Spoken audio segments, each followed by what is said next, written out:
ในระหว่างนี้ก็ขอให้เราทั้งหลายจงตั้งจิตจงน้อมใจนะจ๊ะนะดูกายของตนนะร่างกายของเราเนี่ยดูให้ดีนะดูร่างกายของเราขยับขยายดูอาการดูอากับกิริยาตั้งกายให้ตรงนะ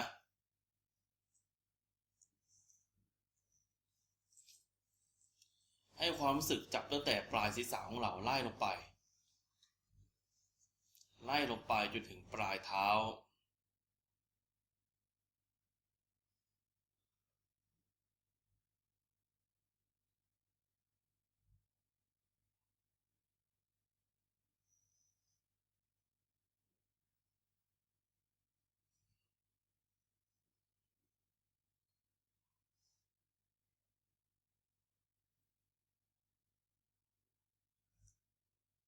จะไปเท้าขึ้นจนถึงปลายศีรษะ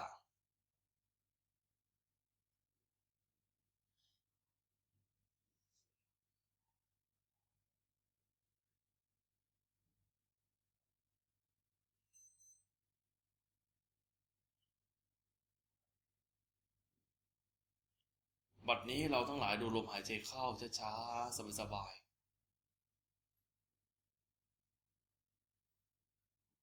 ๆลมหายใจออก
บัดนี้นะ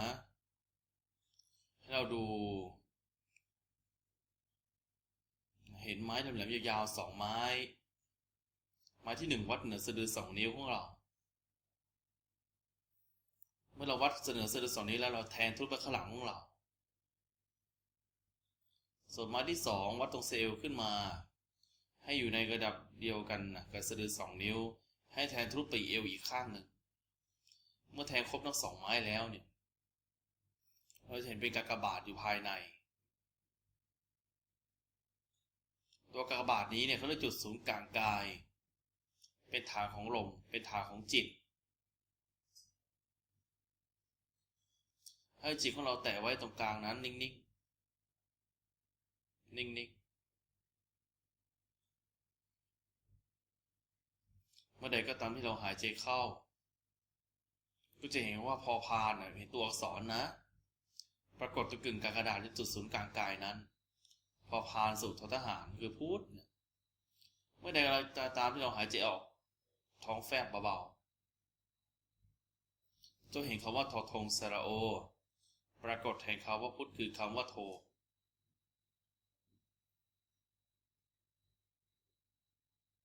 พุทธโทเข้าพุทธออกโทนะจ๊ะอย่าให้จิตพยายามระวังจิตอย่าให้วอกแวกพยายามระวังจิตของเราเนี่ยให้ประคับประคองใช้สติประคับประคองดวงจิตของตนนั้นให้อยู่กับพุทโธอยู่กับลมหายใจเข้าและลมหายใจออกไม่ต้องรีบทำค่อยๆทำวางอารมณ์ให้เบาๆวางอารมณ์ให้ใสๆเราก็ไม่ทำแบบเล่นๆเราตั้งใจทำด้วยความจริงใจ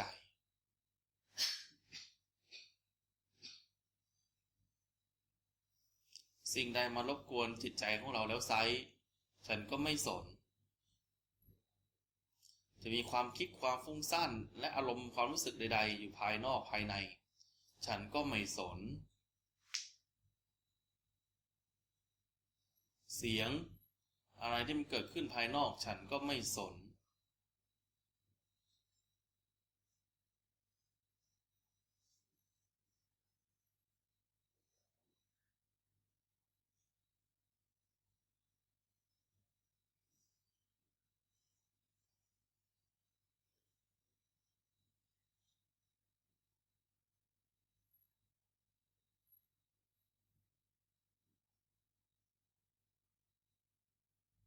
เราจะอยู่แต่คำบริกรรมพูดกับโทเท่านั้น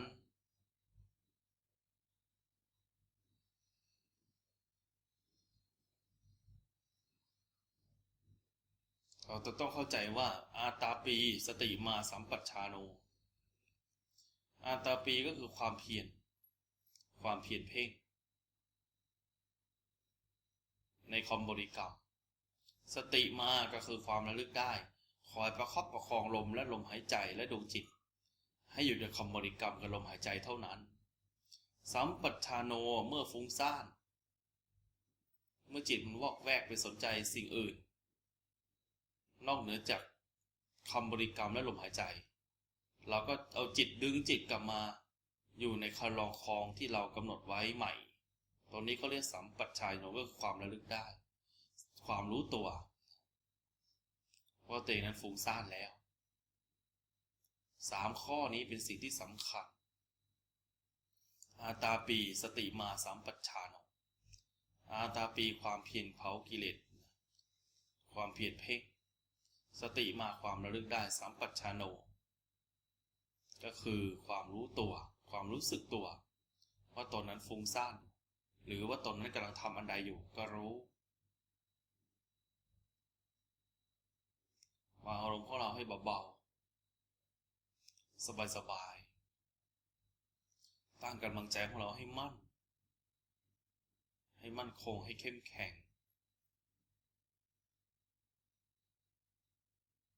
ภาพความคิดความรู้สึกอารมณ์อะไรที่มากวนมาก่อมากวนมารบกวนจิตรบกวนใจ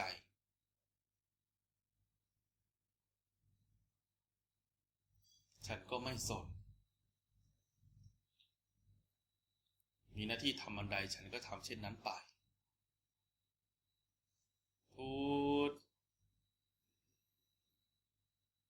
โธ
บัดนี้ก็ให้เปลี่ยนเป็นพุทโธหนึ่งพุทโธแล้วก็นับหนึ่งเห็นเลขหนึ่งปรากฏตรงกึ่งกลางกระดาษจุดศูนย์กลางกายพุทโธแล้วก็นับสองห้ามวอกแวกนะสนใจจะพุทโธหนึ่งพุทโธสองไปวอกแวกนิดหนึ่งก็ย้อนกลับไปนับหนึ่งใหม่จนถึงเลข10นะจ๊ะวิธีการนี้วิธีการบำเพ็ญสัจจะบารมีความจริงกับเราดูซิว่าเราจะมีสัจจะต่อสมาธิจิตของเรานี้ได้ไหม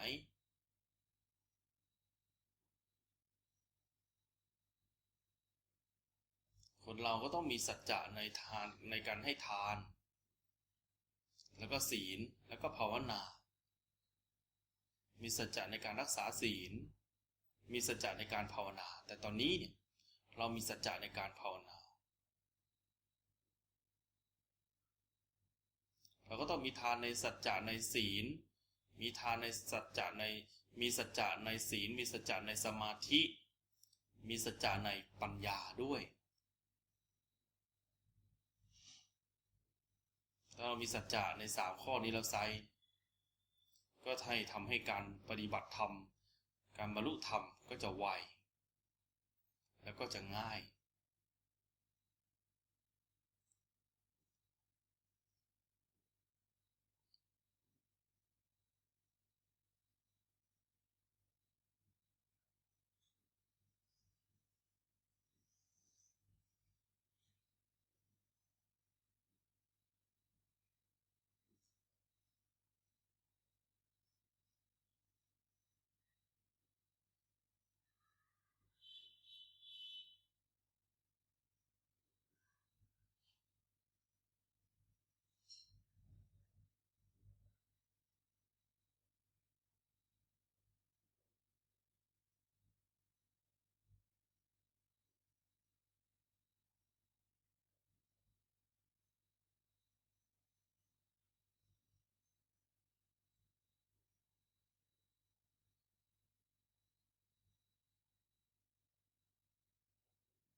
การภาวนาแล้วเนี่ย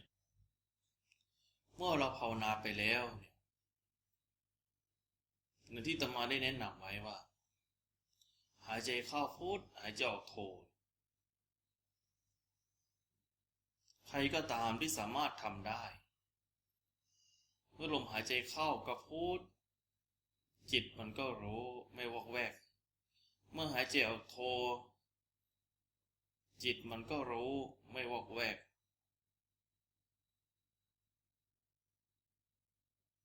หูก็ได้ยินเสียงเป็นปกติแต่ไม่ได้สนใจกายก็เริ่มเบาจิตมันก็เริ่มเบา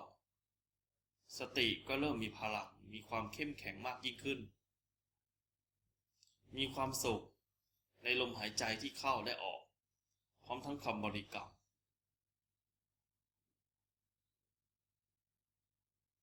ตัวนี้เขาเรียกว่าฌานที่หนึ่งบางท่านเมื่อภาวนาไปแล้วเมื่อหายใจเข้าพุทหายใจออกโทก็รู้สึกว่าจมูกมันเริ่มบานมันเริ่มใหญ่หรือรูจมูกมันเริ่มไกลเสียงลมหายใจเริ่มแผ่วบางลงหูทั้งสองข้างเสียงที่ได้ยินก็เหมือนเริ่มได้ยินจากที่ไกลๆความสงบก็รู้สึกมากขึ้น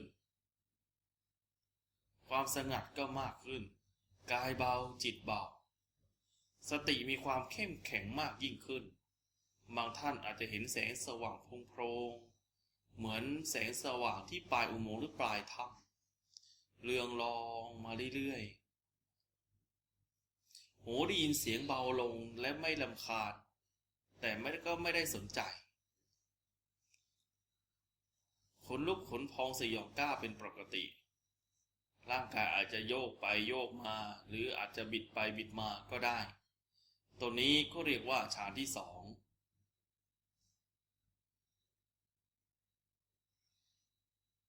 ก็ลมหายใจมันหายไปเลย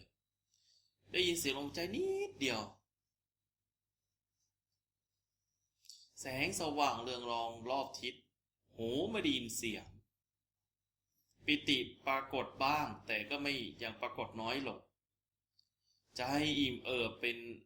ใจอิ่มเอิบอย่างไม่เคยผ่านพบมาเก่าก่อนกายเบาจิตเบาคำบริกรรมเกือบจะหายไปหรือหายไปแล้วแสงสว่างโพลงที่สว่างเมื่อก่อนหน้านี้ที่ว่าสว่างโพลงน้อยๆบัดนี้สว่างแล้วรอบทุกทิศทาง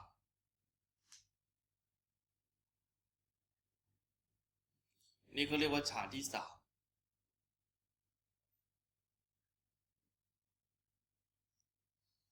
เมื่อถึงอารมณ์หนึ่งแล้ว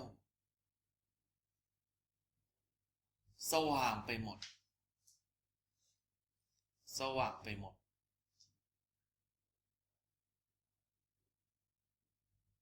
สว่างรอบทิศทาง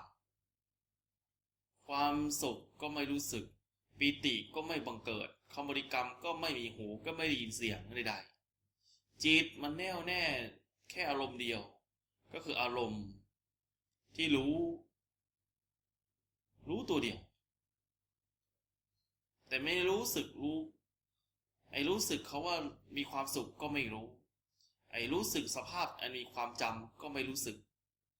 จิตมันนิ่งอยู่ดีก็เฉยไม่รับรู้อารมณ์อะไรเลยตัวนั้นก็เรียกว่าฌานที่สี่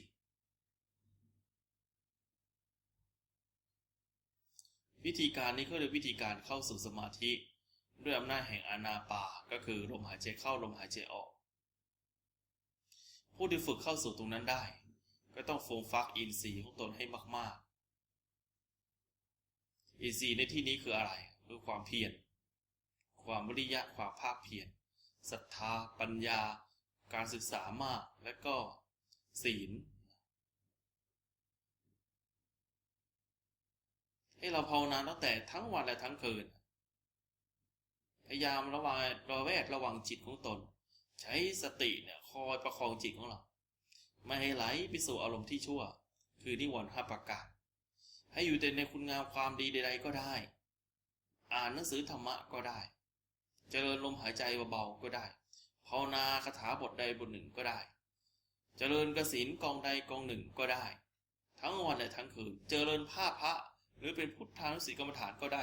กองใดกองหนึ่งมีหลายอย่างมากมายในอนุสติ10 ประการ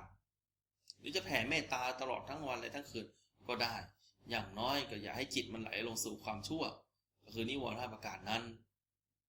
เมื่อนั้นถ้าท่านได้ตั้งใจนั่งกรรมฐานเจริญสติให้แน่วแน่ในองค์แห่งบริกรรมแห่งภาวนาจิตของท่านก็จะมีพลังดันเข้าไปสวมหน้าแห่งฌานสมบัติก็ได้โดยง่ายบัดนี้ขอให้ท่านทั้งหลายจงเห็นร่างกายของท่านที่นั่งอยู่ตรงนี้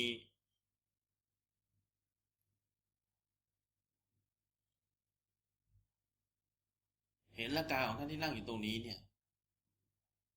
จากเป็นกลายเป็นเด็กทารกกลายเป็นเด็กทารกที่เพิ่งออกจากอ้อมจากอกของพ่อแม่ของแม่ของเราเริ่มโตขึ้นเรื่อยๆ6 ขวบ7 ขวบขึ้นจนถึง10 ขวบ10 ขวบจนถึง15วัยหนุ่มวัยสาว15จนถึง20จนถึง30พุ่งจนถึง40ถึง50เราก็เริ่มเหี่ยวยานผมก็เริ่มงอกฟันก็เริ่มร่วงตั้งแต่60จากหลังตรงกับค่อม65 66เราเริ่มแก่ลงไปทุกที67 68 69 70 75แก่งอมลงไป76 77 78 79 80เริ่มแก่ลงไปค่อมลงไปเริ่มจะยืนไม่ได้ก็นั่งติดพื้นขนาดนั่งติดพื้นยังนั่งตรงไม่ได้เพราะเหนื่อย85 88 89 90เมื่อถึง90แล้วบางท่านก็ไม่รอดแล้วร่างกายก็หมดลมหายใจสิ้นอนิจจังความไม่เที่ยงเข้ามาตัดอินทรีย์เข้ามาตัดชีวิตลมหายใจมันก็หมดไปเมื่อลมหายใจหมดไปแล้วธาตุในร่างกายของเราทั้ง5ธาตุดินน้ำลมไฟอากาศธาตุแล้วก็วิญญาณธาตุก็เริ่มแตกดับลมปราณสิ้นไปธาตุทั้ง5ก็แตกดับดวงจิตก็หลุดลอยร่างกายก็เริ่มเปื่อยเน่าผุพองบวม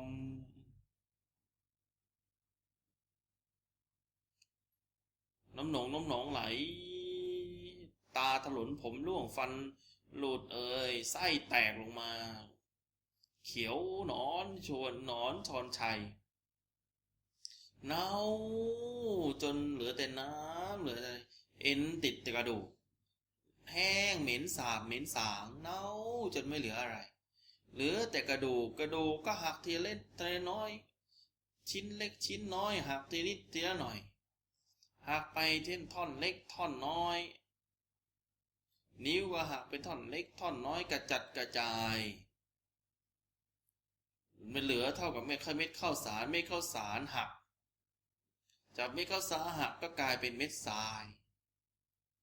จากเม็ดทรายก็กลายเป็นธุลีจากธุลีก็กลายเป็นอากาศธาตุมันลายหาย โลกที่เราอยู่นี้ก็เริ่มทุกคนก็เริ่มกระจัดกระจายเป็นผงธุลีกระจัดกระจายละลายหายดินบ้านเรือนดินน้ำลมไฟทั้งหมดทั้งมวลอุปกรณ์ก่อสร้างทุกสิ่งทุกอย่างถาวรวัตถุต่างๆบ้านเรือนรถบ้านช่องรถลาทุกสิ่งทุกอย่างกระจัดกระจายสรรพสัตว์ทุกสิ่งทุกอย่างกระจัดกระจายกลายเป็นผุยผงโลกนี้แตกเป็นผุยผงกลายเป็นอากาศธาตุดวงอาทิตย์ดวงจันทร์ดวงดาราจักรดาราแตกเป็นอากาศธาตุทุกสิ่งทุกอย่างแตกเป็นอากาศธาตุกระจัดกระจายเป็นอากาศธาตุเวิ้งว้างว่างเปล่าเวิ้งว้างว่างเปล่าไม่มีตัวไม่มีตนความคิดของเราก็มาลายหายความรู้สึกก็มาลายหายจิตของเรามันก็เฉยอารมณ์ความคิดความรู้สึกก็มาลายหายจิตที่มันคิดจิตที่มันปรุงแต่งก็มาลายหายความรู้สึกก็มาลายหายความรู้ได้หมายจำก็มาลายหาย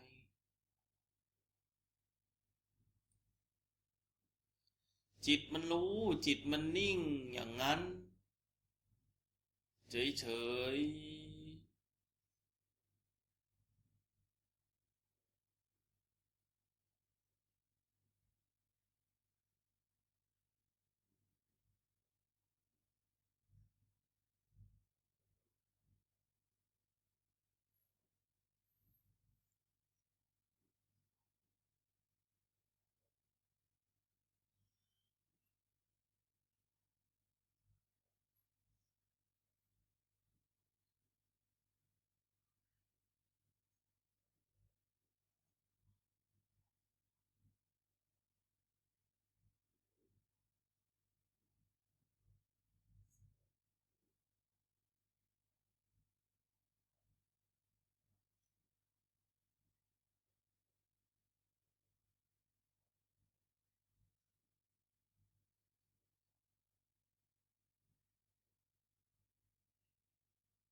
บัดนี้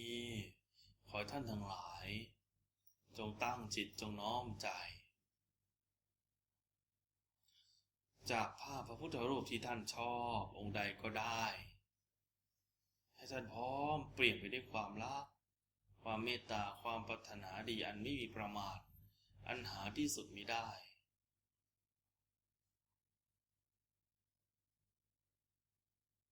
ให้แผ่ความรักแผ่ความปรารถนาดีไปเหมือนดอกบัวที่หลายๆกลีบ เป็นร้อยเป็นพันเป็นหมื่นเป็นแสนกีบกระจายกระจรกระจายเป็นวงกว้างออกไปไร้ขอบเขตไม่มีประมาณอนันตจักรวาลแสนหมื่นโลกธาตุให้แสงพุ่งไปพร้อมกับกีบดอกบัวแสงสีขาวนวลผ่องอภัยเป็นแสงเป็นวงกว้างออกไปเป็นวงกว้างออกไปเป็นแสงแห่งความสุขเป็นแสงแห่งความยิ้มแย้มแจ่มใสเป็นแสงแห่งการให้อภัยเป็นแสงแห่งความเกื้อกูลเกื้อหนุนเกื้อกูลสงเคราะห์อนุเคราะห์ซึ่งกันและกัน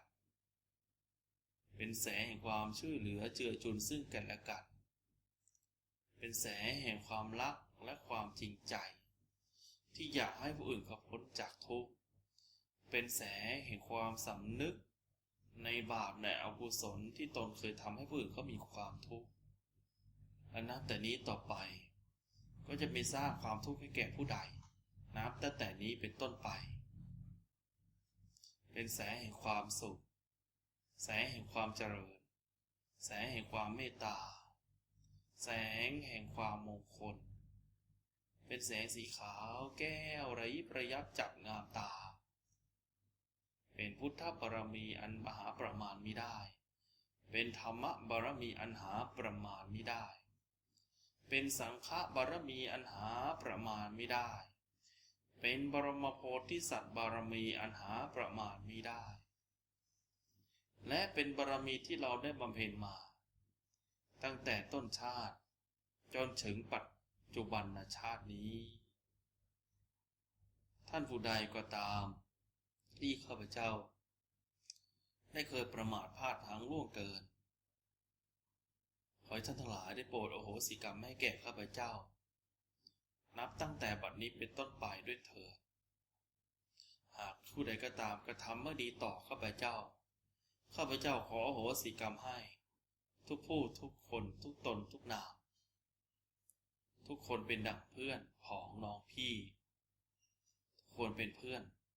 ที่เดินเวียนว่ายตายเกิดในวัฏวังวนสงสารนี้มาร่วมกันท่านผู้ใดก็ตามที่มีทุกข์ก็ขอให้จงพ้นจากทุกข์ท่านผู้ใดก็ตามที่มีสุขขอให้สุขยิ่งขึ้นไปด้วยเถิดจงเป็นสุขแผ่แสงสีขาวพุ่งออกไปเลยนะจงเป็นสุขใครขนลุกขนพองสยองก้าวได้ก็เอาให้เต็มที่เลยจงเป็นสุขจงเป็นสุขจงเป็นสุขจงเป็นสุขแผ่แสงออกจากร่างกายของเราจากพระวรากายของพระพุทธเจ้าให้เรืองรองสว่างไสวจงเป็นสุขจงเป็นสุขจงเป็นสุขจงเป็นสุขคุมไปทั้งโลกคุมไปทั้งจักรวาลคุมไปทั้งสวรรค์คุมไปทั้งพรหมพระนิพพานคุมไปถึงนรกกับภูมิจงเป็นสุขจงเป็นสุขจงเป็นสุขจงเป็นสุขจงเป็นสุขจงเป็นสุขจงเป็นสุขจงเป็นสุขจงเป็นสุขจงเป็นสุขจงเป็นสุขทุกผู้ทุกคนทุกตนทุกนามเถิด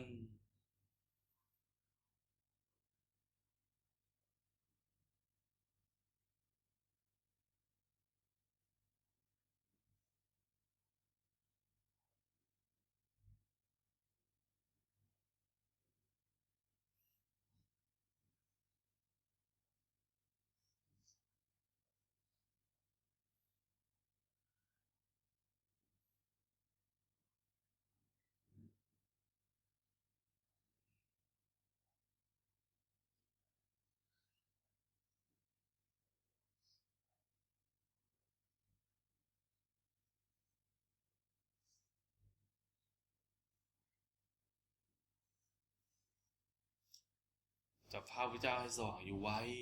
อัญชีลีขึ้นมาระหว่างอกและกราบคำตามอาตมานะพุทโธอัปปมาโนพุทโธอัปปมาโนคุณของพระพุทธเจ้าไม่มีประมาณคุณของพระพุทธเจ้าไม่มีประมาณธัมโมอัปปมาโนธัมโมอัปปมาโนคุณของพระธ รมไม่มีประมาณคุณของพระธรรมไม่มีประมาณสังโฆอัมปมาโนสังโฆอัปปมาโนคุณของพระสงฆ์ไม่มีประมาณคุณของพระสงฆ์ไม่มีประมาณพุทโธปาปังพุทโธปาปังทนายายะทนายายะกัมมัฏฐาโมกัมมัฏฐาโมกัมมะจุติกัมมะจุติจะสัมพุทโธจะสัมพุทโธอีทางปุญญะภรังอีทางปุญญะภรังผลละบุญใดที่ข้าพเจ้าทั้งหลายได้บำเพ็ญมาแล้วณโอกาสบัดนี้ข้าพเจ้าขอที่ส่วนกุศลนี้ให้แก่เจ้ากรรมนายเวรทั้งหลายที่ข้าพเจ้าและลูกหลานบริวารได้เคยล่วงเกินท่านมาแล้วแต่ชาติก่อนก็ดีชาตินี้ก็ดีขอเจ้ากรรมนายเวรทั้งหลายได้โปรดอนุโมทนาในกุศลนี้ได้รับประโยชน์ความสุขเช่นเดียวกับข้าพเจ้าได้โปรดอโหสิกรรมให้แก่ข้าพเจ้านับตั้งแต่บัดนี้เป็นต้นไปขอที่สุกุศลนี้ถวายแก่หลวงพ่อฤาษีลิงดำพระราชพรหมยานหลวงปู่ปานวัดบานงโคหลวงตาดำคณะพระครูเทพพระอุดรทั้งหลายพระอาสีติมหาสาวกทั้งหลายพระมหาอุปคุตหลวงปู่ทวดหลวงปู่โตหลวงปู่มั่นหลวงปู่โสดหลวงปู่เดิมหลวงปู่สายหลวงปู่ดูครูบาศรีวิชัยหลวงปู่ดาบุตรสุมโนหลวงตามหาบัวหลวงปู่เท่ายิ้มแม่ชีบุญเรืองและพระอริยสงฆ์ทั้งหลายทั่วสากลละพิภพและเทพเจ้าทั้งหลายทั่วสากลละพิภพและเทพเจ้าทั้งหลายที่ปกปักรักษาตัวของข้าพเจ้ารักษาประตูเงินทองของข้าพเจ้าที่รักษาบ้านเรือนยานพาหนะของข้าพเจ้าที่เสยอายุของข้าพเจ้าที่สิงสถิตหน้าแห่งหนนี้บรมโพธิสัตว์ทั้งหลายพรหมทั้งหลายอันมีท่านปู่ท้าวสักกะเทวราชท่านย่าพระแม่สีทั้งสามท้ามหาชมพูบดีท้ามเหสักขาท่านปัญจสิกขาท้ามหาราชทั้งสี่อินทกาเทพทั้งหลายสยามเทวาธิราชพระเสื้อเมืองพระทรงเมืองนายบัญชีทั้งสองพระบาทสมเด็จพระเจ้าอยู่หัวบูรพกษัตริยาธิราชเจ้าทุกพระองค์บรมวงศานุวงศ์ทุกพระองค์สุริยเทพจันทรเทพพระแม่คงคาพระแม่ธรณีพระแม่โพธิ์โสพุทธนาคายักษ์ลากสดทั้งหลายและเทพยดาทั้งหลายทั่วสากลละพิภพพร้อมทั้งท่านพญายมราชขอท่านทั้งหลายได้โปรดอนุโมทนาในกุศลนี้ข ขอจงเป็นสักขีพยาน ขอจงเป็นสักขีพยาน ในการบำเพ็ญกุศล ในการบำเพ็ญกุศ ข ล องข้าพเจ้า ของข้าพเจ้า ในครั้งนี้ด้วยเถิด ในครั้งนี้ด้วยเถิด และขอที่ส่วนกุศลนี้ และขอที่ส่วนกุศลนี้ ให้แก่ท่านทั้งหลาย ให้แก่ท่านทั้งหลาย ที่มีชีวิตอยู่ก็ดี ที่มีชีวิตอยู่ก็ดี ไม่มีชีวิตอยู่แล้วก็ดี ไม่มีชีวิตอยู่แล้วก็ดี เป็นญาติก็ดี เป็นญาติก็ดี มิใช่ญาติก็ดี ไม่ใช่ญาติก็ดี สัมภเวสี